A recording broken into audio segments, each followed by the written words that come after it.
And today, robots are essential to making lots of products.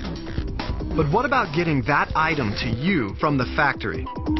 If you've ever ordered a product online, you've probably crossed virtual paths with these.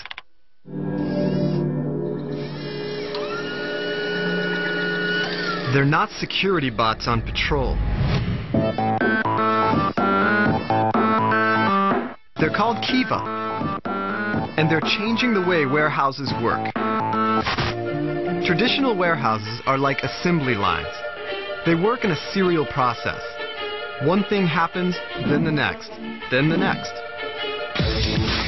This is called a parallel process. Many actions happen simultaneously. Here's the efficiency payoff. In a robot factory, a human being does not have to go out onto the floor searching for products. They stand right here. The products come to them on top of the robots. When an order comes in, the centralized server dispatches multiple robots to retrieve the products, all at the same time. Now, the people packing the order don't have to run around the warehouse, and the order ships much faster. So there's no waiting and no bottlenecks. This is basically the production line of the future. Instead of having all the infrastructure on the factory floor, all the conveyors, all the people shoving stuff down the line, you actually have all these robots just going at it all at once. These robots are carrying shelves full of inventory, and they're carrying them within a couple inches of each other at a reasonable high speed, and they have to do it hour after hour, day after day, without veering off course even a little bit.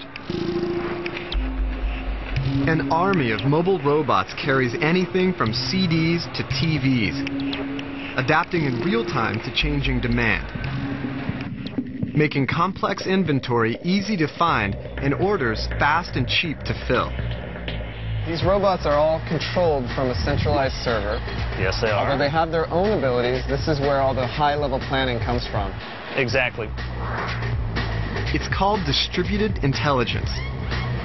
Each robot solves its own low-level tasks, sensing its speed and direction, thinking about negotiating obstacles,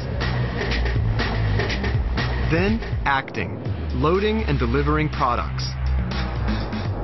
Meanwhile, the centralized server manages higher-level planning, like where inventory should be and when. It monitors all the robots and knows everything they do. If for some reason there's an obstacle on the floor, one robot will tell us, by the way, to the central system, there's an obstacle over here. All robots now have access to that information. The next robot that's going to plan a path in that area will know how to plan around it. Not only do these robots pick up the racks, they also have to figure out where to put them back down. They try to put them back down in places that are going to optimize productivity. The researchers tell me that as we get closer and closer to Valentine's Day, they notice that all that chalky, nasty candy that only gets sold on Valentine's Day starts to get moved up slower and slower to the front of the factory. Once Valentine's Day is over, all that candy gets put back in the back of the factory because it's just not being sold as much. And these robots never have to sleep. Sort of.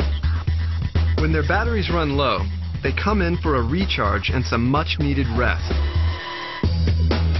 And another one joins the team, keeping the warehouse humming at full capacity 24/7.